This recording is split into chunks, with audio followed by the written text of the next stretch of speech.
Hello sir. तो जैसा कि मैं ऑलरेडी आपको बता चुका हूँ कि मैं डीपीपी कैसे डिस्कस करता हूँ। तो आप लोग कैसे डीपीपी करना है कैसे नहीं करना है इसको आप डीपीपी 1 से डीपीपी 2 की शुरुआत में जाके देख डीपीपी 1 से आप देखिए, आपको पता चल जाएगा कैसे इसका अटेम्प्ट करना है। ठीक है, उसी चीज़ को बार बार रिपीट नहीं करना चाह रहा हूँ। तो हम लोग सीधे क्वेश्चन पे आते हैं।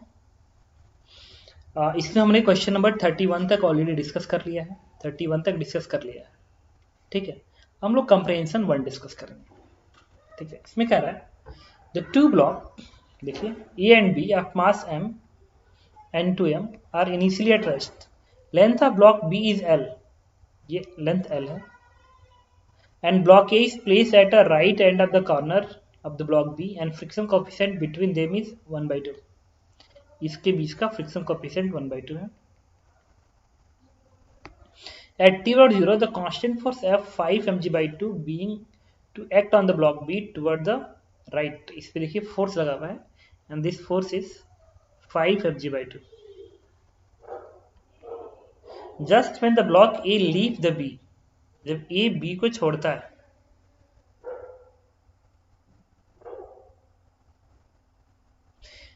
wind began to blow, जैसे ये इसको छोड़ता है wind began to blow along the y directions. अच्छा, इधर x है इधर z है और y मेरे तरफ है। ये z दिख रहा है ये x दिख रहा है, ये विंड क्रॉस से, क्रॉस का मतलब अंदर को है, प्लस y डायरेक्शन में, y direction with extra constant force mg/2 on A. तो ए पे फोर्स लगता है इसके वजह से, विंड की वजह से, and that is mg/2. Assuming that size of A is small compared to B and neglect any rotational effect and toppling of the block B, given h की वैल्यू 1/2 है, h is 1/2 and L is 1 metre. तो पूछ क्या रहा है ये पार्ट, find ratio of displacement of block A along x and y direction after the time block A leave the surface and B till the time it reaches the ground. Find the ratio of displacement of block A along the x and y direction. x और y direction चाहिए। After the time block A leave the surface till the time it reaches the ground. ठीक है, मतलब जब ये जो है वो इस ब्लॉक बी को छोड़ता है, तो छोड़ने के बाद जब ग्राउंड पे चाहता है तो एक्स डायरेक्शन का डिस्प्लेसमेंट और वाई डायरेक्शन का जो डिस्प्लेसमेंट है उसका रेशियो पूछ रहा है। ठीक है, तो चलिए हम लोग व्हाइट बोर्ड पे जाएंगे इसको सॉल्व करने के लिए। तो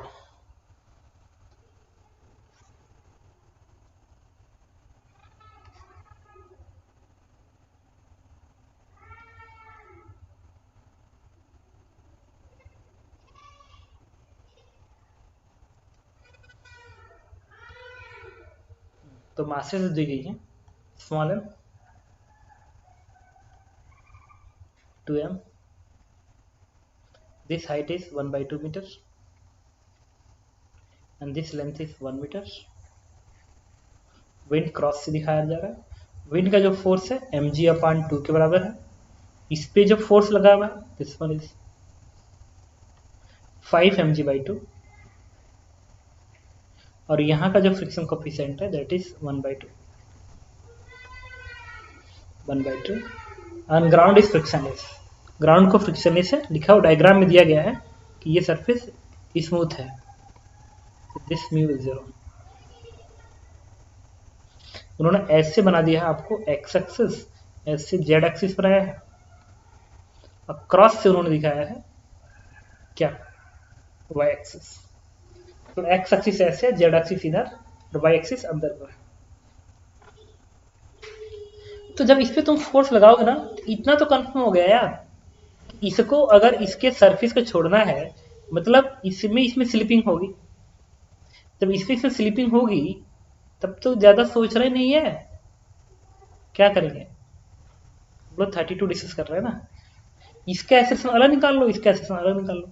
अब फ्रिक्शन का प्रॉब्लम है, मैं कई बार कह चुका हूँ कि फ्रिक्शन का प्रॉब्लम सॉल्व करने का तरीका क्या है, फ्रिक्शन फोर्स की वैल्यू पहले लिख दो, that is mu M G. तो म्यू 1/2 ऊपर का मास m इंटू जी।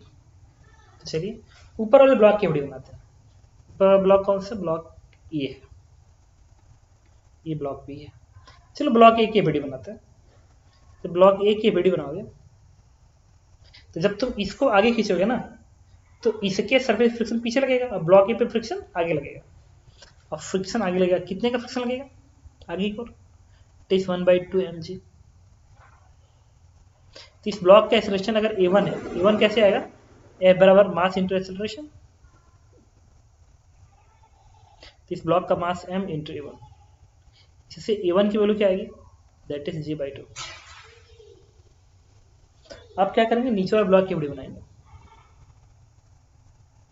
तो जब इस पे फ्रिक्शन आगे दिखा रहे हो तो इसके फ्रिक्शन पीछे दिखाओगे इसका, और ये होगा 1/2 mg। ये वाला फोर्स क्या है, 5 mg/2 है। ग्राउंड से फ्रिक्शन आएगा नहीं, तो इसका सेक्शन मान लो E2 है, देखो F बराबर है, इसमें से घटाएंगे तो 5/2 माइनस 1/2, तो 5 माइनस 1 4/2, इट इज 2 mg। तो 2 mg नेट फोर्स आएगा, दिस माइनस दिस बराबर 2m इंटू ए। इससे E2 की वैल्यू क्या आ गई, दैट इज c। मतलब नीचे वाला ब्लॉक का एक्सेलरेशन g के बराबर है आगे की ओर, जबकि ऊपर वाला ब्लॉक का एक्सेलरेशन g/2 के बराबर आगे की ओर। इसका मतलब नीचे ब्लॉक जल्दी जल्दी भागेगा, ऊपर वाला ब्लॉक धीरे धीरे भागेगा। इसका मतलब कि ऊपर वाला ब्लॉक पीछे गिर जाएगा, नीचे वाला जल्दी जा रहा है, ऊपर वाला धीरे धीरे तो सरकने लगेगा ना, वो इधर गिरेगा। तो क्या करेंगे, इसका रिलेटिव एक्सेलरेशन निकालेंगे। तो हम लिखेंगे यहाँ पे रिलेटिव एक्सेलरेशन। तो relative acceleration of A with respect to B, तो वो कितना आएगा, ये इस पे खड़ा होके इसके मोशन को, तो जी तुम इधर दिखाओगे, जी रिवर्स करके दोगे, इसका जो एक्सेलरेशन है ये 2 इधर, जी रिवर्स करके ऐसे दो, और इसका एक्सेलरेशन g/2 आगे की ओर है, तो यहाँ पे g/2 आगे की ओर होगा। तो इस ब्लॉक ए का नेट एक्सेलरेशन इधर कितना हो जाएगा, दैट इज g/2। अब इस ब्लॉक को कितना दूरी तय करना है, इसके ऊपर 1 मीटर दूरी तय करना है। तो इस दूरी को तय करते समय इसके पास कुछ वेलोसिटी आएगी, और वेलोसिटी कितनी आएगी, v बराबर u प्लस, अच्छा पहले तो टाइम निकालना है, टाइम निकालने के बाद वेलोसिटी निकालेंगे। जब टाइम निकालोगे तो 1 मीटर दूरी तय करना है, तो s बराबर ut plus half at square. s 1 है, u कितना है 0, इनिशियल दोनों की वेलोसिटी 0 थी, u 0, हाफ रिलेटिव का square, half a into T square, इससे टी स्क्वायर की वैल्यू क्या आ गई, दैट इज 4/g, ये टी स्क्वायर की वैल्यू आ गई। इतने टाइम में इस ब्लॉक की वेलोसिटी कितनी आएगी, ग्राउंड फ्रेम में निकालना पड़ेगा। तो ग्राउंड फ्रेम में इस ब्लॉक ए की जो वेलोसिटी आएगी, ब्लॉक ए की वेलोसिटी ग्राउंड फ्रेम में v बराबर u प्लस एटी, तो u 0 है, और एक्सेलरेशन कितना है ग्राउंड फ्रेम में इसका g/2 है, तो क्या लिखोगे g/2 इंटू टाइम कितना है √4/g, इससे टाइम आएगा ना √4/g। तो मैंने क्या निकाला, सबसे पहले निकाला कि ऊपर ब्लॉक कितने टाइम में गिरेगा, और गिरते समय उसकी हॉरिजॉन्टल वेलोसिटी कितनी होगी, एक्स डायरेक्शन की वेलोसिटी, वो आगे इतनी। अब ये एक प्रोजेक्टाइल मोशन बनेगा, अब प्रोजेक्टाइल मोशन बनेगा तो उसमें y z का एक्सेलरेशन g के बराबर आएगा, लेकिन y में भी तो फोर्स है mg/2, और वो ऐसे है, तो mg/2 का फोर्स इधर है। तो इस पार्टिकल a के पास दो वेलोसिटी होगी, एक इधर होगी और एक इधर होगी, तो रिजल्टेंट ऐसे गिरेगा इस तरीके से, ऐसे, ये वाला ऐसे, तो रिजल्टेंट बीच में जाएगा, ठीक है। तो एक वेलोसिटी इधर है, एक वेलोसिटी इधर है। तो हम लोग क्या करेंगे, देखिए अब पार्टिकल ए पे फोकस होंगे, हम लोग पार्टिकल ए पे फोकस होंगे, और हाइट कितना उसको तय करना है 1/2 मीटर, 1/2 मीटर की हाइट तय करना है। और जब पार्टिकल यहाँ से गिर रहा होगा तो इसके पास इस डायरेक्शन की जो वेलोसिटी होगी दैट इज g/2, इसके अंदर भेज दो तो 2 से 2 कटेगा, ये कितना आएगा, तो ये 2 से 2 कटेगा, और ये g है तो बनेगा √g, आएगा √g, ठीक। अब देखो ये जब पार्टिकल ग्राउंड पे से गिरेगा ऐसे, एक बार फिर एक्स और वाई डायरेक्शन बना लो, इधर है एक्स एक्सिस, इधर है जेड एक्सिस, क्रॉस से वाई एक्सिस। तो देखो सबसे पहले ये पता करना पड़ेगा, और इस पार्टिकल का जो एक्सेलरेशन होगा जेड डायरेक्शन का वो तो जी होगा, और इसके पास एक्स वाई में भी एक्सेलरेशन होगा, वाई में भी एक्सेलरेशन होगा, वाई में, एक्स में कोई एक्सेलरेशन नहीं है, एक्सेलरेशन जेड में होगा और वाई में होगा। वाई में क्यों है? क्योंकि जो हवा है इधर धक्का मारा, जब पार्टिकल ऐसे जा रहा ना तो हवा ने इधर धक्का मारा, तो इधर भी एक्सेलरेशन आएगा, एम जी की वजह से नीचे आएगा, इधर कोई, और एक्स में कोई एक्सेलरेशन नहीं। अच्छा वाई वाला जो एक्सेलरेशन आएगा वो कितना आएगा? दैट इज फोर्स कितना लगा हुआ देखो, एम जी बाई टू का फोर्स है, तो फोर्स बराबर क्या लिखोगे? एम जी बाई टू बराबर मास इंटू ए, तो ए की वैल्यू क्या आएगी? जी बाई टू। तो वाई का एक्सेलरेशन आएगा इसका जी बाई टू। ठीक है, अब क्या करेंगे? चलो टाइम निकालते हैं। टाइम सबसे पहले पता करेंगे कितने टाइम में ये ग्राउंड पे गिरेगा, ग्राउंड पे। तो जेड डायरेक्शन में उसको कितना डिस्प्लेसमेंट देना पड़ेगा? 1/2, और जेड डायरेक्शन की वेलोसिटी क्या है? 0। जो ये वेलोसिटी है ये तो एक्स के डायरेक्शन की वेलोसिटी है ना, जेड में तो वेलोसिटी नीचे 0 है क्योंकि हॉरिजॉन्टल है ना, तो जेड की वेलोसिटी नीचे को 0 है। डिस्प्लेसमेंट क्या है? 1/2, 1/2 एस बराबर u t plus half A T square, तो जेड में इनिशियल वेलोसिटी 0 तो यू टी 0 हो गया, plus half A T square, तो जी इंटू टी स्क्वायर, इसे से टी की वैल्यू क्या आ गई? 2 से 2, दैट इज 1/√2g। इतने का टाइम आ गया, इतने टाइम में ग्राउंड पे गिरेगा। अच्छा इतने टाइम में वो एक्स में कितना दूरी तय करेगा? क्योंकि एक्स की वेलोसिटी हमेशा कांस्टेंट रहनी है, क्योंकि एक्स में कोई एक्सेलरेशन नहीं है, तो डिस्प्लेसमेंट कितना आएगा? एक्स की वेलोसिटी टू टाइम, तो रूट जी वेलोसिटी है और टाइम है 1/√g। इसका मतलब एक्स में पार्टिकल 1 मीटर की दूरी तय करेगा ग्राउंड फ्रेम में। अब बात करेंगे वाई में कितना का डिस्प्लेसमेंट आएगा। तो वाई में चूंकि कोई वेलोसिटी नहीं है, पार्टिकल ऐसे जा रहा था ना इनिशियली, तो वाई में कोई वेलोसिटी नहीं है, तो एस बराबर u t plus half T square, you 0 है प्लस हाफ, और ए की जगह पे वाई का सेक्शन जी बाई टू है ना, जी बाई टू है, तो हाफ ए इंटू टी स्क्वायर, टी है 1/√g, स्क्वायर कर दो तो 1/g, तो आ गया 1/4 मीटर। तो उन्होंने पूछा था एक्स अपन वाई का रेशियो बताइए, दैट इज 4, x1 और y1/4 ratio is 4। then what is the answer? Answer will be C part. Now 33 पे आते हैं, कह रहा है the magnitude of relative acceleration of A with respect to B just after the block A leave B is, assuming wind does not affect motion of B, motion of B, motion of B को affect नहीं कर रहा है। ठीक है, तो चलो, तो जैसे वो सरफेस छोड़ेगा, जैसे वो सरफेस छोड़ेगा, जैसे वो सरफेस छोड़ेगा, क्वेश्चन में 33, इस वाले पार्टिकल के पास एक एक्सेलरेशन तो ये है जी, और एक है ये वाला एक्सेलरेशन, तो पार्टिकल ए का एक्सेलरेशन का वेक्टर तुम क्या लिखोगे?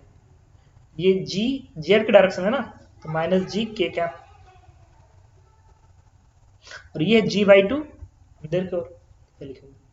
जी बाई टू जे कैप, ये लिखोगे, बन गया। अब लिखोगे पार्टिकल बी का acceleration.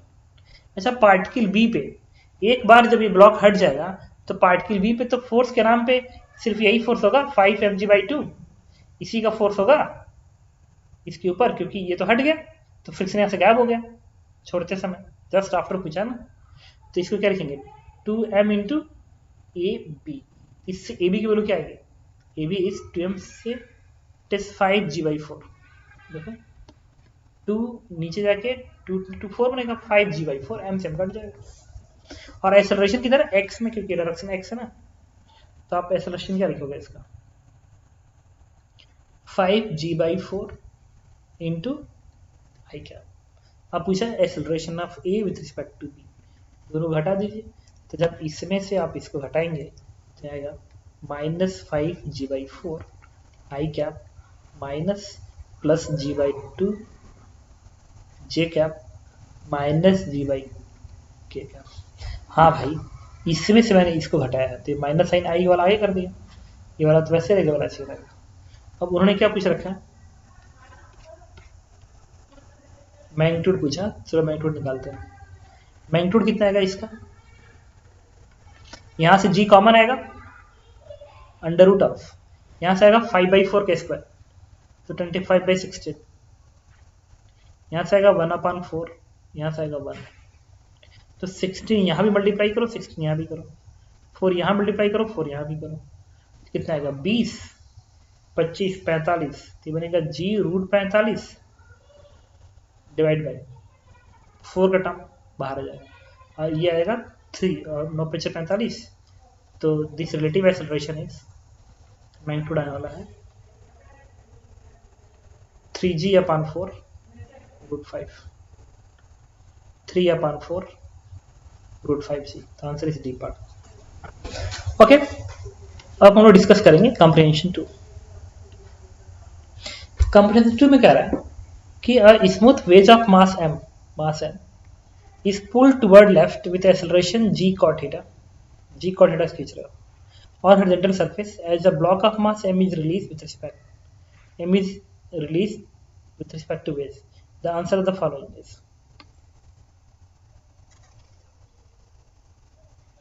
time taken by block to reach the ground. अच्छा, ये जो क्वेश्चन है इसको इतना क्या सोचा, आपको ऑलरेडी मैं बता चुका हूँ। ये वाला क्वेश्चन हम लोग जब लॉज ऑफ मोशन में कर रहे थे तो जब ए को जी कॉट थीटा दिया था तो याद करो ये क्वेश्चन में था कि फ्री फॉल करेगा, ये फ्री फॉल करेगा तो इसके एक्शन जी नीचे करोगा, जी एग्जैक्टली डाउनवर्ड होगा। याद आ रहा है कहा गया था कि इधर एक्सेलरेशन बताइए, मिनिमम एक्सेलरेशन बताइए, एक्सेलरेशन कितना होना चाहिए था कि स्पीड स्टेशनरी रहे, तो जी tan थीटा आया था और कहा था कि इधर खींचना है तो बताइए एक्सेलरेशन कितना होना चाहिए था कि ऊपर का ब्लॉक फ्री फॉल करे, that would be G cot theta. मतलब इस क्वेश्चन में तो इसको फ्री फॉल करना है, प्रूफ करना कर लेते हैं प्रूफ। क्वेश्चन नंबर कौन सा है 34 हम अटेम्प्ट करने जा रहे हैं। बेस पे खड़े ब्लॉक को ऑब्जर्व करो, एम जी नीचे दिखाओ, दिखाओगे सूडो फोर्स पीछे दिखाओ कितना है m इंटू ए और ये कितना है जी कॉट थीटा। अब बात करेंगे नॉर्मल रिएक्शन की कि नॉर्मल रिएक्शन कितना आएगा, नॉर्मल रिएक्शन ऊपर कर n। अच्छा, ये वाला एंगल अगर थीटा है तो ये एंगल क्या आएगा थीटा, दिस एंगल भी थीटा, नॉर्मल का वर्टिकल एंगल थीटा आएगा ना, this is 90 minus theta, this one is normal का वर्टिकल एंगल थीटा आएगा, ये बनेगा 90 माइनस थीटा। फोर्स बैलेंस करो n के डायरेक्शन में, देखो कितना आ रहा है n प्लस इसका कंपोनेंट जब इधर आएगा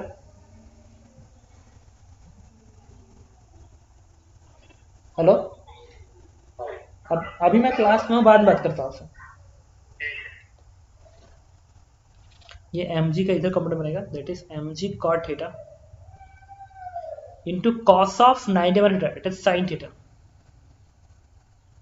और mg का इधर कंपोनेंट आएगा this is minus mg cos theta and that is 0। अच्छा, ये देखो एक cos अपॉन sin होता है तो क्या हो जाएगा n plus mg cos theta minus mg cos theta equal to 0। What is n, 0। Normal से रियल फोर्स और 0 आ गया। मतलब ये हो गया कि ये जो ब्लॉक है इस ब्लॉक पे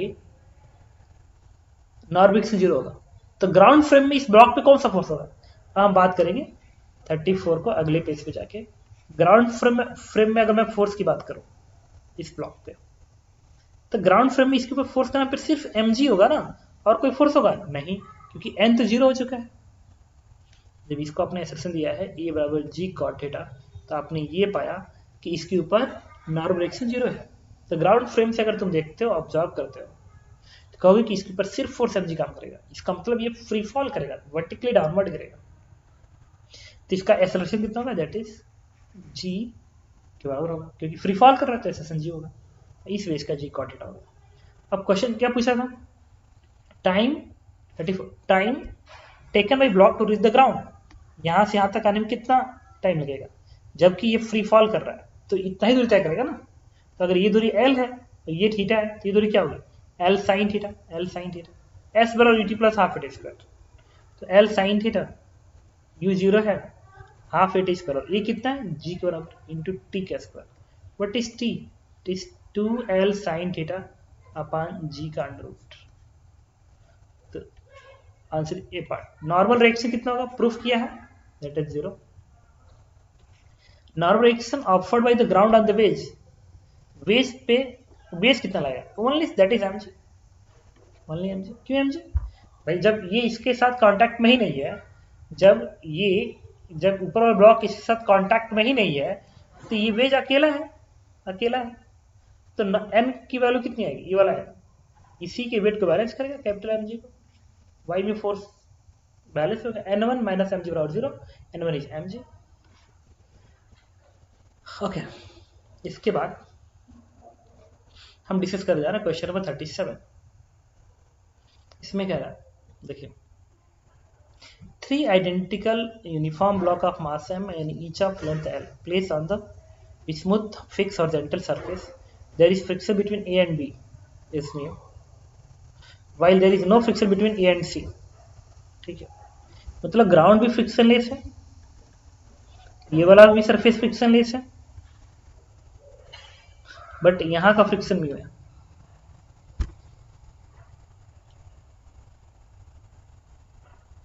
At instant t barabar 0, the block A has horizontal velocity u toward the right। इस A के पास तुमने u की horizontal velocity they the, where speed bc is 0। At the instant block A has the cover a distance l relative to the B। At the instant block A has cover a distance l relative to B। मतलब ये वाला जो block है वो इसके ऊपर आ गया, इसके ऊपर आ गया, तभी तो ये एल दूरी तय कर लिया। वैसे ये block are same, block B. At the instant block A has cover distance r relative to the block B, velocity of all block are same। जब ये वाला ब्लॉक इसके ऊपर आया था कंप्लीटली, तो तीनों की स्पीड सेम हो जाती है। कुछ कह रहा है 37, the speed of block A when it just lose the contact with B। speed of block A when it just lose the contact with the B, the B को जस्ट छोड़ता है, तो बताइए A की स्पीड कितनी होगी? कुछ नहीं, use the momentum conservation system, क्योंकि नेट फोर्स सिस्टम पे 0 है ना। 35 अगर आप ऐसा बनाते हो, ठीक है, तो ये वाला ब्लॉक कहीं पर भी हो, ये वाला जितना इस पे फ्रिक्शन पीछे लगाएगा उतना ही वाला इस पे आगे लगेगा फ्रिक्शन। तो क्या सिस्टम पे नेट फोर्स 0 है? हाँ, throughout the motion net force 0 है। तो क्या सिस्टम का momentum throughout the motion conserve रहेगा? हाँ, कंजर्व रहेगा। तो सिस्टम के initial momentum equal to system का फाइनल मोमेंटम। इनिशियली इसकी वेलोसिटी u थी, मास m, तो इनिशियल मोमेंटम क्या आएगा? m इंटू यू आएगा। ये दोनों रेस्ट में थे तो मोमेंटम 0 0।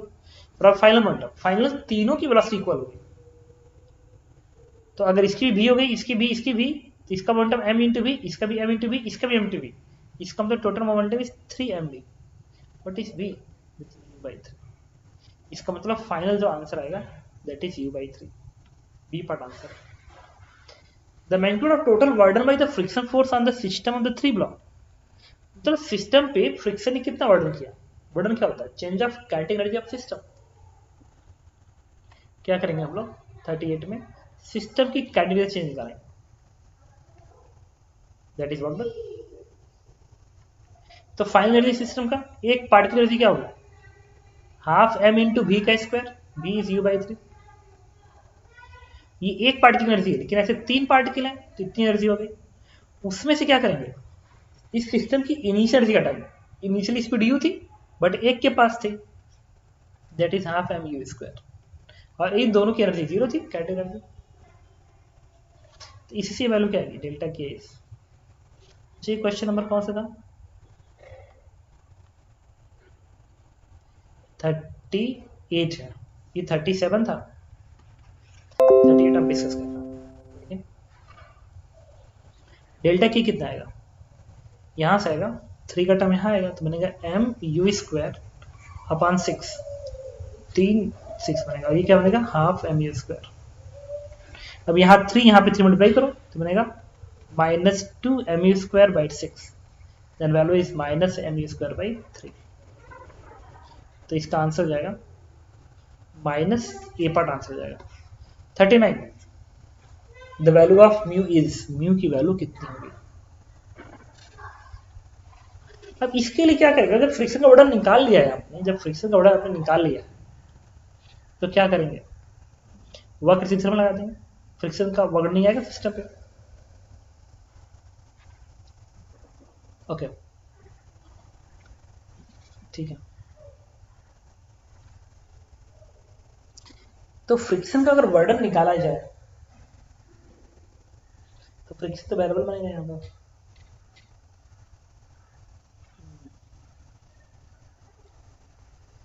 ठीक है, देखते क्या करेंगे हम लोग।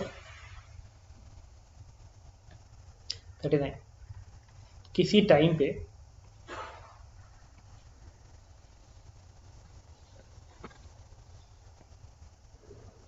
ब्लॉक ने x दूरी तय कर लिया, किसी टाइम पे इस ब्लॉक के लिए मान लो x दूरी तय करके यहां पहुंच गया, ये दूरी x है, x है, ये दूरी x है। तो यहाँ पे जो फ्रिक्शन होगा, यहाँ पे जो फ्रिक्शन होगा, फ्रिक्शन की वैल्यू कितनी होगी? अच्छा ये दूरी कितनी होगी? That is L minus x. तो यहाँ का जो फ्रिक्शन आना चाहिए दैट इज म्यू n, और n सिर्फ इतने का आएगा, इतने का आएगा, इतने का n। ऊपर वाले का मास अगर m है क्या लिखोगे? m upon total length into L minus x into g, ये बनेगा basically friction force mu into this. n इतना आएगा, पता है क्यों? ये तो फ्रिक्शनलेस सरफेस है, यहाँ से यहाँ तक फ्रिक्शन बस यहीं पे है, तो यहीं का ना वेट आएगा, यहीं का ना वेट आएगा। तो ये वाला वेट कैसे निकालोगे? यूनिटरी मेथड से। L लेंथ का मास m है, तो 1 लेंथ का मास क्या होगा? m upon L। तो L माइनस एक्स लेंथ का मास क्या होगा? m upon L into L minus x. इतने का मास आ गया, इंटू जी कर देंगे तो n आ जाएगा, इंटू म्यू करेंगे तो फ्रिक्शन फोर्स आ गया। This is the friction force x distance travel करने के बाद। तो वार्डन क्या होता है? सिस्टम पे वार्डन लिखा हूँ, सिस्टम पे सिस्टम पे जो वार्डन आएगा फ्रिक्शन का, वो हर फ्रेम से सेम आएगा, हर फ्रेम से, चाहे ग्राउंड फ्रेम पर हो चाहे यहाँ पर हो, वो सेम आता है। तो इसको क्या लिखा आपने? फ्रिक्शन का वर्णन क्या लिखेगा? F इंटू डी एक्स, तो mu m upon L into g, L minus x into d x.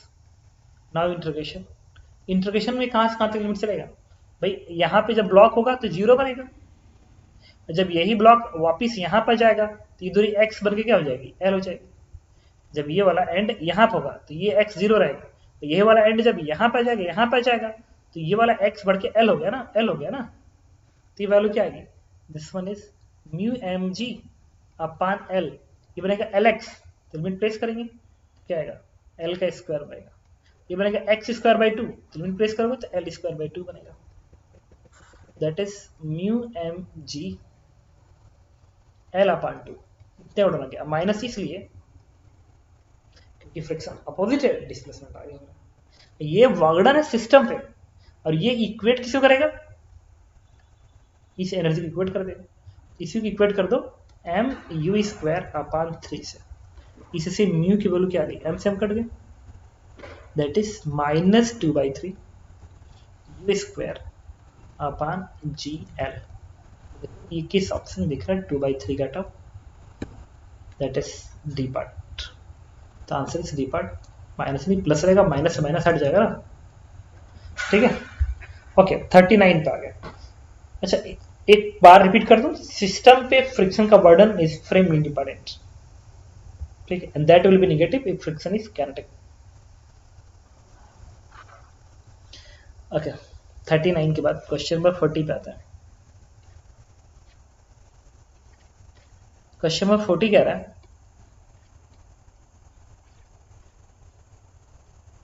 कि दो ब्लॉक है F1 F2, म्यू इतना है,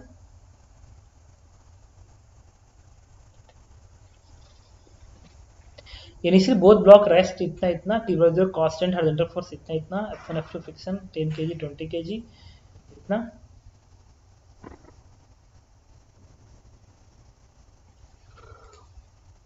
then F1 F2 and direction of is given by। तो यार पहली बात यह है कि ऐसे क्वेश्चन में बहुत अटेम्प्ट किया हुआ है, ठीक है, चलो फिर भी अटेम्प्ट करते हैं। आप चाहो तो फ्रिक्शन वाले प्लेलिस्ट में जाइए और वहां पे जाके देख लीजिए इसको कि नेट पुलिंग फोर्स निकालता था मैं, नेट ऑपोजिंग फोर्स फिर कंपेयर करता था, सॉल्व करता था, आ गया आंसर। आपको भी वही कॉन्सेप्ट यूज करना है, ठीक है।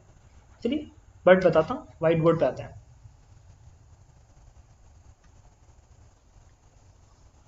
Question number 40,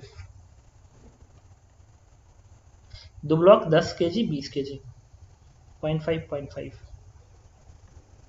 10 kg and 20 kg 10 kg and 20 kg।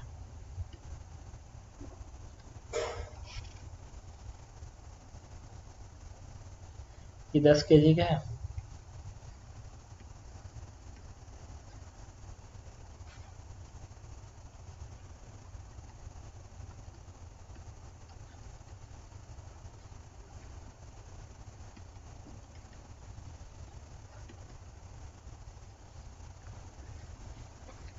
ठीक है। जो पहला पार्ट है इसमें F1 40 है और F2 120 है। F2 120 है, F1 40 है। पहला सॉल्व कर रहा हूँ ये पार्ट। क्या करेंगे, फ्रिक्शन की वैल्यू आप लिख लीजिए सबसे पहले, दैट इज म्यू mg, तो म्यू 0.5 mg, ये 50 आएगा। सिमिलरली F2 यहाँ कितना आएगा, friction force limiting value 0.5 mg आ जाएगा 100। अब क्या करेंगे हम लोग, अब इस पे सॉल्व करने का तरीका है पुलिंग फोर्स। सबसे पहले पता करेंगे पुलिंग फोर्स कितना है। तो पुल फोर्स कितना है, तो ये F1 इधर है और F2 इधर है, तो F2 120, तो ये 120 इधर 40, तो पुलिंग फोर्स क्या होगा 120 minus 40। Pulling force is 120 minus 40, this one is 80। अब क्या पता करेंगे, मैक्सिमम ओपोजिंग फोर्स पता करेंगे, मैक्स ओपो। जो मैक्स ओपो आएगा वो कितना होगा, ये 50 से ये 100 दोनों को सम कर देते हैं, सम, इंपॉर्टेंट वर्ड है सम, ऐड करते हैं, ओपो में ऐड करते हैं। ये 150 आ गया। अब देखो क्या ओपो इज ग्रेटर देन पुल, हाँ ये इससे ज्यादा है, हाँ अगर ज्यादा है तो एक्सेलरेशन है 0, इस सिस्टम का एक्सेलरेशन 0। इसका मतलब अगर एक्सेलरेशन 0 आ गया तो हम क्या करेंगे, हम क्या करेंगे, अब चेक करेंगे कि यहाँ पे लिमिटिंग कंडीशन है कि यहाँ पे लिमिटिंग कंडीशन है। किसी एक जगह लिमिटिंग होगा, किसी एक जगह लिमिटिंग नहीं होगा, ये चेक करना बाकी है। चलो चेक करते हैं। लेट्स 10 kg के नीचे लिमिटिंग है, आज एजम्पशन यूज करेंगे, एजम्पशन 10 kg के नीचे लिमिटिंग चल रहा है, लिमिटिंग। तो 10 kg की एबीडी बनाओ। F1 कितना है, F1 इज 40, ये फ्रिक्शन क्या है 50। इसका मतलब कि ये टेंशन तक क्या आएगा 0, टेंशन भी 0, क्यों, क्योंकि यहाँ का 50 है ना, तो स्लिप ही हो रहा नहीं जाएगा यहाँ पे, तो T0 आ जाएगा। T0 आ गया तो आ गया F2, F2 क्या 120, F2 120 हो गया और टेंशन 0 और ये 100, तो भाग जाएगा ना। अगर टेंशन 0 हो जाएगा और F2 120 है तो ये ब्लॉक को भाग जाना चाहिए, क्योंकि फ्रिक्शन सिर्फ 100 का है। इसका मतलब एजम्पशन गलत है। लिमिटिंग कहाँ जाएगा, F2 पे 20 kg पे लिमिटिंग जाएगा, तो हम लोग लिखेंगे लिमिटिंग अब कहाँ होना चाहिए 20 kg पे। अगर अभी भी नहीं समझ में आ रहा पता क्या करना, मेरे प्लेलिस्ट में जाओ फ्रिक्शन का, उसमें इस क्वेश्चन को देखो, लास्ट में होगा, अटेम्प्ट करो, वहां से थोड़ी समझ लो, यहाँ पे आओगे एक एक बात समझ में आ जाएगी। 20 के पे जाओ, F2 कितना है 120 दिखा दो, टेंशन T ऐसे दिखाओ, फ्रिक्शन 100 का है अपोजिट दिखा दो, नेट फोर्स बैलेंस होगा कि एक्सेलरेशन 0 है, तो 120 बराबर T plus 100, what is T, T is 20। अब 10 kg की वीडियो बनाएंगे, 10 kg की, ये वाला फोर्स कितना था 40 था, F1 इज 40 और टेंशन 20 आया, तो दोनों का जो रिजल्टेंट आएगा वही तो फ्रिक्शन होगा, तो इसके नीचे का friction, let's this is F dash क्या आएगा 40 बराबर F dash plus 20, then what is F dash, this is 20, तो F डैश 20 होना चाहिए और ये क्या होना चाहिए, इसके नीचे 100 आएगा, इसके अंदर 20 आएगा। देखो किस ऑप्शन मैच कर रहा है 100 और 20, ठीक है, ये पार्ट का P ही ऑप्शन होल्ड कर रहा है, F1 20 तो A का P आएगा। उसी तरीके से B भी सॉल्व कर लो, और डायरेक्शन किधर है किसका, F1 डायरेक्शन, F1 इसके इसके फ्रिक्शन डायरेक्शन चाहिए ना, 10 kg फ्रिक्शन किधर आया था, 10 kg पे फ्रिक्शन इधर आया, इधर आई कैप है ना, तो आई कैप होगा, देखो इधर आ रहा है इधर, तो आई कैप आएगा, that is plus I cap, तो ये बढ़ेगा P एंड S। सिमिलरली बाकी भी सॉल्व कर लीजिए। ठीक है, इससे मैंने अटेम्प्ट किया था वैसे ही करना, और ज़्यादा बेटर है कि आप जाके कहाँ देख रहे हैं मेरे प्ले लिस्ट में। क्वेश्चन नंबर 41 ये कह रहा है,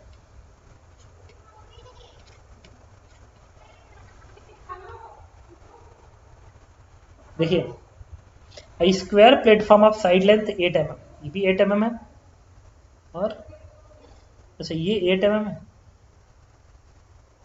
और ये भी 8 mm है, situated in x z plane such that it is a 16 meter from x axis, ये 16 मीटर है, और 8 मीटर फ्रॉम z axis, ये 8 मीटर है, ठीक है, और ये 8 मीटर, ये भी 8 मीटर है। ओके ओके,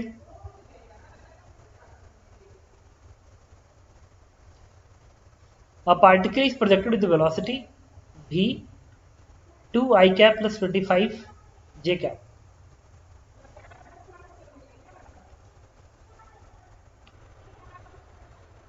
तो ये है v2 I cap plus 25 j cap है, तो x में वेलोसिटी कितना है v2 है, और y में वेलोसिटी कितनी है 25 है, प्रोजेक्टाइल जैसा जाएगा। Relative to wind from origin and same extent the platform start with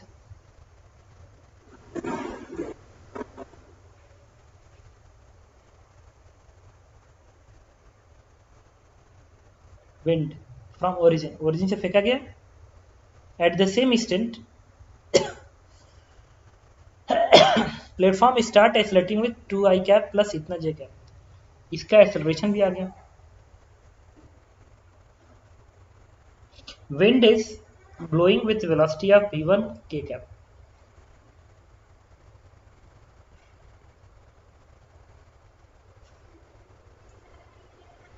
list possible value of v2 that particle hit the platform,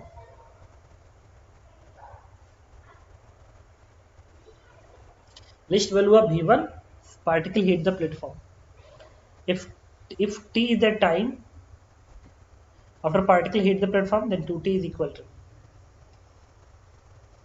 value of displacement with respect to the ground of the particle in y direction when v2 has the minimum possible value।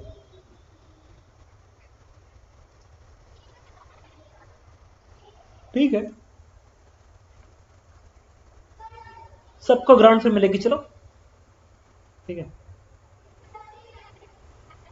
तो white board पे चलता है। Question number हम discuss करना है 41,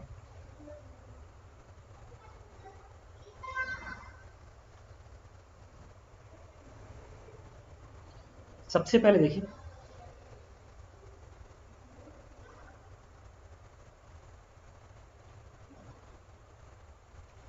particle वास्ते क्या है, v2 I cap 25 j cap है, तो विंड है, विंड का v1 k cap है, तो ग्राउंड फ्रेम में वेलोसिटी कितनी जाएगी पार्टिकल की, इस वेलोसिटी में इसको जोड़ दोगे ना, बताओ, तो velocity of particle will be v1 I cap plus v2 I cap plus 25 j cap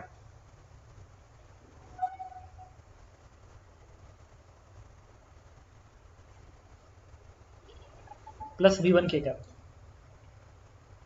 ये पार्टिकल की वेलोसिटी ग्राउंड फ्रेम में,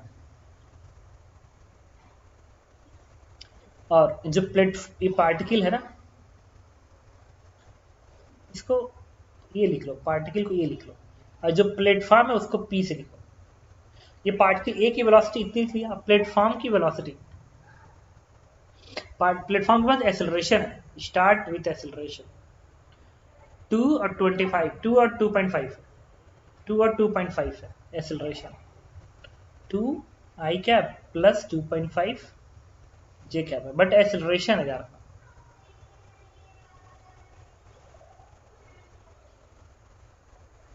दूसरा पार्टिकल ए का जो एक्सेलरेशन है, this one is what, particle A का जो एक्सेलरेशन है वो g के बराबर है और वो y के डायरेक्शन में नीचे को माइनस जी जे कैप, तो माइनस 10 जे कैप बनेगा, ये है गुड, ये है प्लेटफॉर्म का और ये है क्या, पार्टिकल का। अच्छा, प्लेटफॉर्म का पूरा पूरा मोशन किधर है, एक्स जे प्लेन में, एक्स जे प्लेन में। तो टाइम ऑफ फ्लाइट कितना है निकालता है। अच्छा, टाइम ऑफ फ्लाइट के लिए किस डायरेक्शन यूज करोगे, जे कैप है ना, जे कैप वाई डायरेक्शन यूज करेंगे। पार्टिकल अगर तुम प्रोजेक्ट को ऐसे गिरा रहे हो, ऐसे गिरा रहे हो, तो जे डायरेक्शन यूज होगा। तो वाई डायरेक्शन, तो वाई के डायरेक्शन की वेलोसिटी कितनी है, 25 है ना, और एक्सेलरेशन -10 है। तो सीधे टाइम ऑफ फ्लाइट 2u/g से आ जाएगा। या पार्टिकल अगर ऐसे जा रहा है तो वाई में डिस्प्लेसमेंट 0 आएगा ना, अगर पार्टिकल कैसे प्रोजेक्ट कर रहा है ऐसे, और ये डायरेक्शन वाई क्या है, तो वाई में डिस्प्लेसमेंट 0 आएगा। तो वाई में डिस्प्लेसमेंट 0 बराबर u t plus half at square. Y के यू क्या है, 25, टी माइनस हाफ, जी ये 10 है ना, तो 10 इंटू टी का स्क्वायर। इससे टी की वैल्यू क्या आ गई, that is 5 second, 5 second, 5 second आएगा ना। हाँ,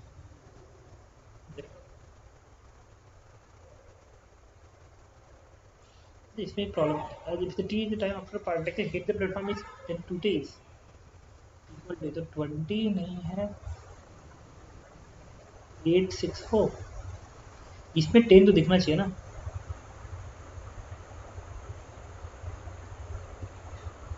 y की वेलोसिटी कितनी है, 25 है।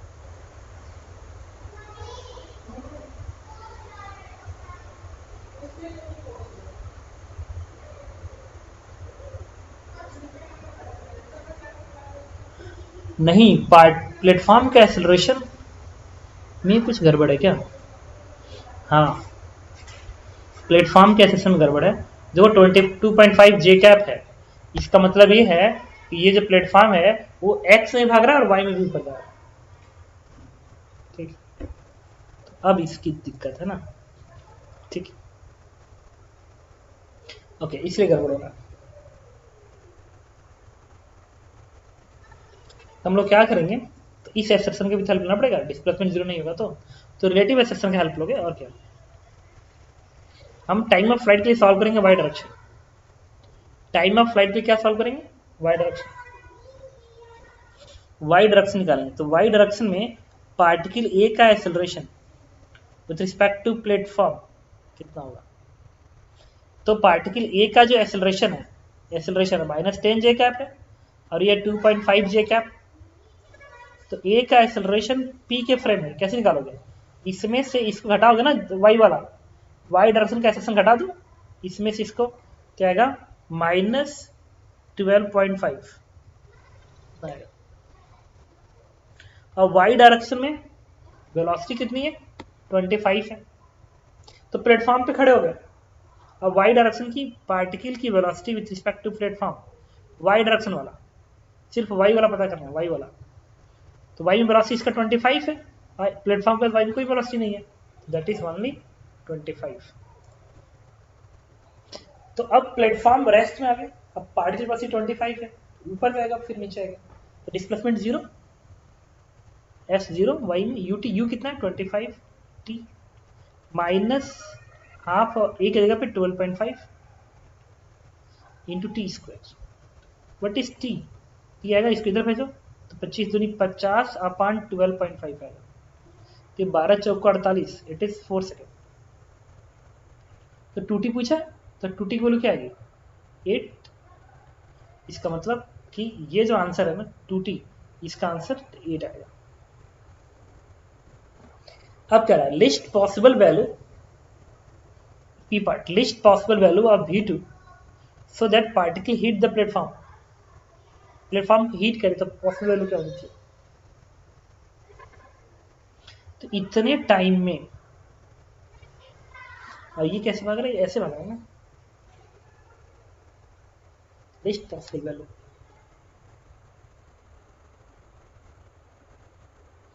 अगर यहां से तुम फेंक रहे हो, यहां से फेंक रहे हो,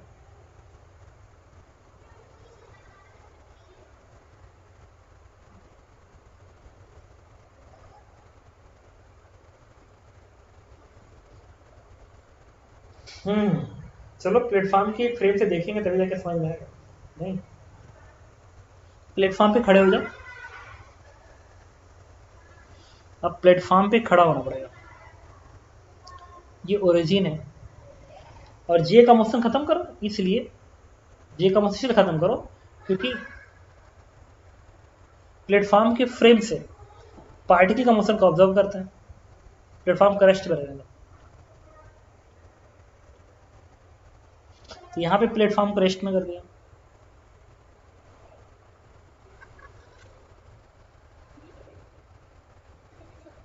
और ये डिस्टेंस कितना है,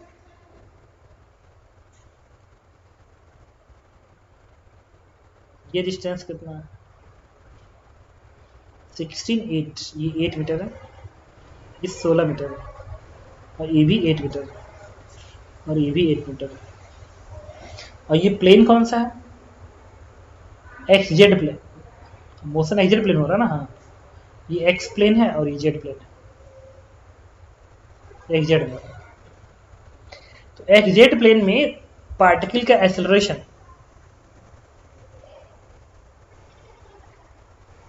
अब एक काम करो ना, टाइम हटा लो, टाइम इज 4 सेकेंड, तो टाइम पे 4 सेकेंड लिख लो अलग से, यहाँ पे लिख लो टाइम इज 4 सेकेंड, इसलिए अब इसको इरेज करो और सबको प्लेटफॉर्म के फ्रेम में लिखो ताकि प्लेटफॉर्म रेस्ट में है और क्वेश्चन को हम समझ सकें कैसे करना है। रिलेटिव जा रहा है ना,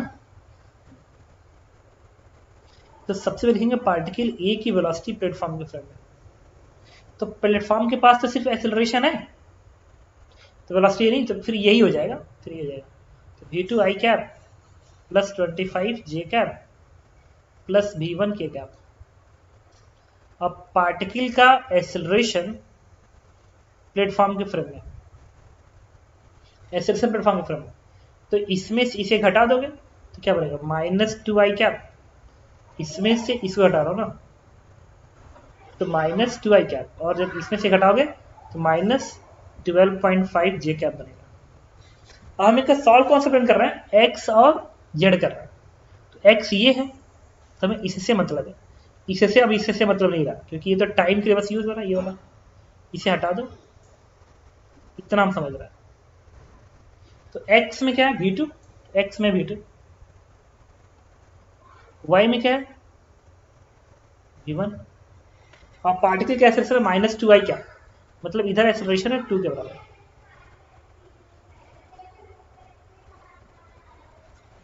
अब मोशन ऐसा होगा तो पता है रिजल्टेंट कैसा आएगा,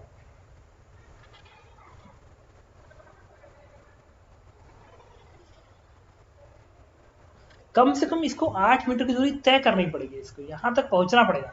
अगर ये प्लेटफॉर्म रुका हुआ है, अगर ये प्लेटफॉर्म रुका हुआ है यहाँ पे स्टेशनरी, तुम इस पे खड़े हो ना, तो इसको कम से कम इतना दूर तो तय करना पड़ेगा। दिस डिस्प्लेसमेंट इज 8 मीटर, ये डिस्प्लेसमेंट 8 मीटर है ना, 8 मीटर है, इसमें इधर 8 मीटर, तुम क्या लिखोगे, तो ये डिस्प्लेसमेंट 8 मीटर आना चाहिए। तो एस बराबर u t plus half at square, 8 meter बराबर यू v2 इंटू टाइम क्या लगा था 4 सेकेंड, यूटी प्लस हाफ, और एक जगह पे 2 उल्टा है ना, तो -2 इंटू टी स्क्वायर, टी कितना है 4 का स्क्वायर। इससे v2 की वैल्यू क्या आएगी, देखो ये 2 से 2 कटेगा, ये 4 चौक को 16 बनेगा, 16 इधर आएगा तो 24 बनेगा, बाई 4 इट इज 3, v2 3 आएगा। अब ऑप्शन में चेक करो, मिनिमम के लिए v2 क्या 3 था, v2 इज 3, कहीं ऑप्शन में दिख नहीं रहा।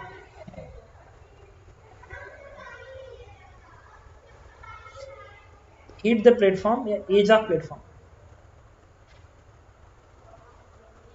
1 सेकेंड, ओके इसको सिंप्लीफाई करो 6 आएगा, देखो ये 6 आएगा, ये 2 से 2 कटेगा, ये 16 8 24 बाई 4 इट इज 6, तो 6 होना चाहिए, v2 की मिनिमम वैल्यू इज 6। दूसरा 6 सेकेंड में जब ये पार्टिकल्स ऐसे आते हुए यहाँ पे जा रहा होगा, ऐसे जा रहा होगा, तो इस अब v1 की मिनिमम वैल्यू क्या होनी चाहिए, तो v1 की जो मिनिमम वैल्यू होनी चाहिए वो कम से कम ऐसा होना चाहिए, इस तरीके से होना चाहिए, ये अगर ऐसे जाए तो कम से कम ऐसा होना चाहिए, इस तरीके से। ये v1 तो लगातार इधर जा रहा है,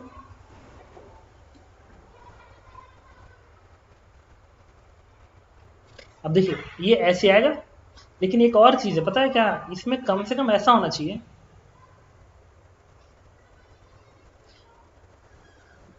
V1 की बात करें तो V2 इज 6, V1 वैल्यू 6 होनी चाहिए।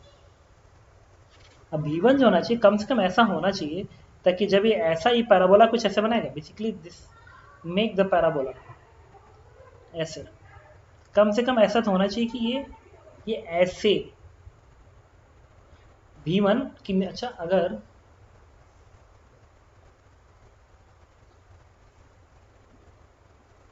कम से कम ऐसा होना चाहिए, नहीं तो अगर ज़्यादा करोगे तो पैराबोला अगर ऐसे बनता है तो जितने टाइम में ये यहाँ पहुँचा, अगर उतने टाइम में सिर्फ यहीं पहुँचा तो इसकी स्पीड मिनिमम आएगी, फिर डिस्प्लेसमेंट कम हुआ। ये पैराबोला ना, ऐसे पैराबोला बना रहा है ऐसे, जी एक्सेलरेशन ऐसे है तो पैराबोला ऐसे बनेगा। तो V1 ऐसा ना कि ऐसे गया इधर इधर घूम रहा और ऐसे आ गया ऐसे आ गया, तो टकराई भी नहीं करेगा। मतलब जितने टाइम में ये इस प्लेटफॉर्म से हिट मारे, उतने टाइम में ये पार्टिकल्स 16 सेंटीमीटर की दूरी तय कर ही लेना चाहिए। तो y की डायरेक्शन आएंगे क्या, ये z की डायरेक्शन आएंगे डिस्प्लेसमेंट 16, z में कोई एक्सेलरेशन है नहीं, z में सिर्फ वेलोसिटी, z में कोई एक्सेलरेशन नहीं है। तो 16 बराबर V1 इंटू टाइम कितना है, फोर्स, इससे से V1 कितना आ गया, that is this one is 4 meter per second. Okay, तो V1 की वैल्यू क्या आएगी 4 मीटर पर सेकेंड, और V2 की वैल्यू क्या आएगी 6, ठीक है। तो इसमें आप ऑप्शन पे चले जाइए, तो least value of V1 is 4 और V2 की वैल्यू क्या थी, V2 इज 6, तो V2 is 6 and V1 is 4 and V1 is 4, ये बनेगा, ठीक है। ये हटा दें यहाँ से,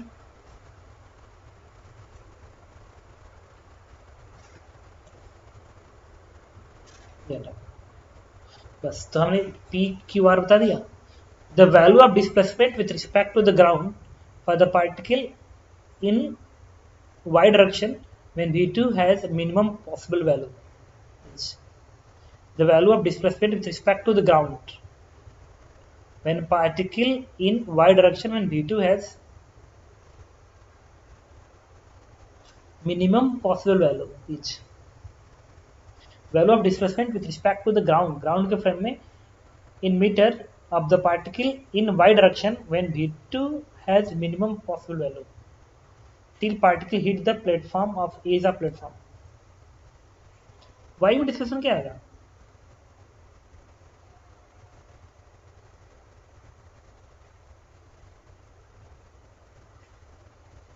in y direction,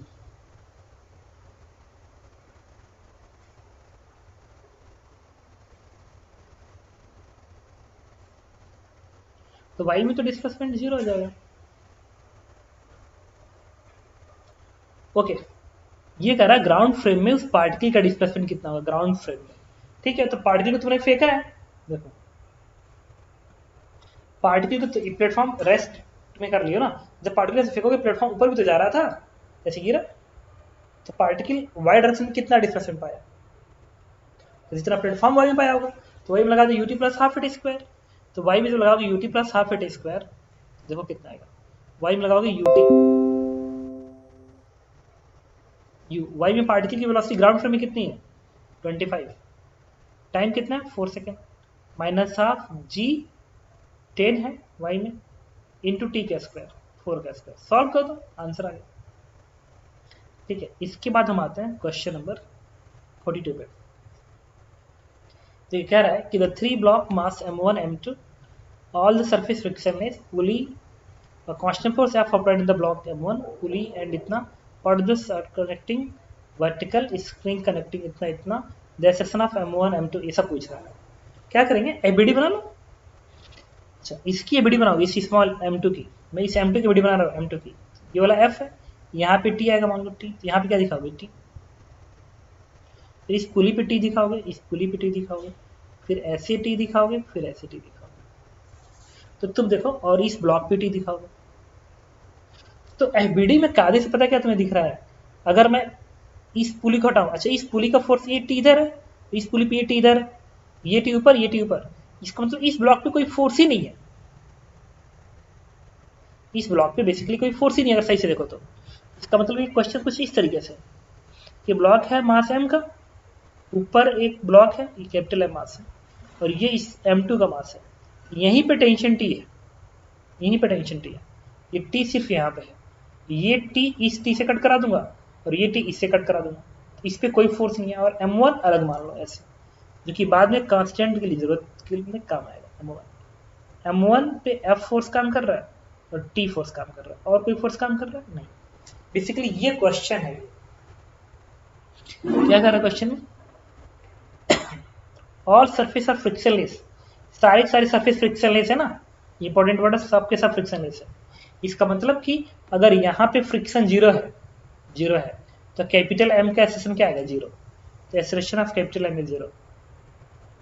दूसरा, इसका एक्सेलरेशन इसका एग्जैक्टली सेम आएगा, क्योंकि जब ये नहीं भागेगा तो ये ब्लॉक जितना आगे भागेगा ये ब्लॉक भी उतना ही आगे भागेगा ऐसे। इसका मतलब जो एक्सेलरेशन आना चाहिए m1 m2 का वो बराबर होगा, और कितना होगा, कैपिटल F अपन m1 प्लस m2 होगा।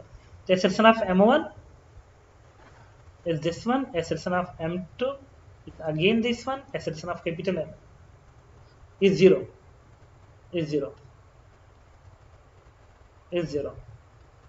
तो इसका एक्सेलरेशन ये हो जाएगा। और टेंशन इन स्ट्रिंग, जब एक बार एक्सेलरेशन निकाल लिया तो इस ब्लॉक की एबीडी दिखा दो, इस ब्लॉक की एबीडी में क्या है, सिर्फ t बराबर m2 इंटू ये कर दो, और ये है f अपान m1 प्लस m2 है, तो आ गया, and this one is answer. इस तरीके से मैंने डीपीपी नंबर 2 कंप्लीट डिस्कस की, ठीक है। अब नेक्स्ट क्लास से मैं डीपीपी नंबर 3 डिस्कस करूंगा, ओके, थैंक यू।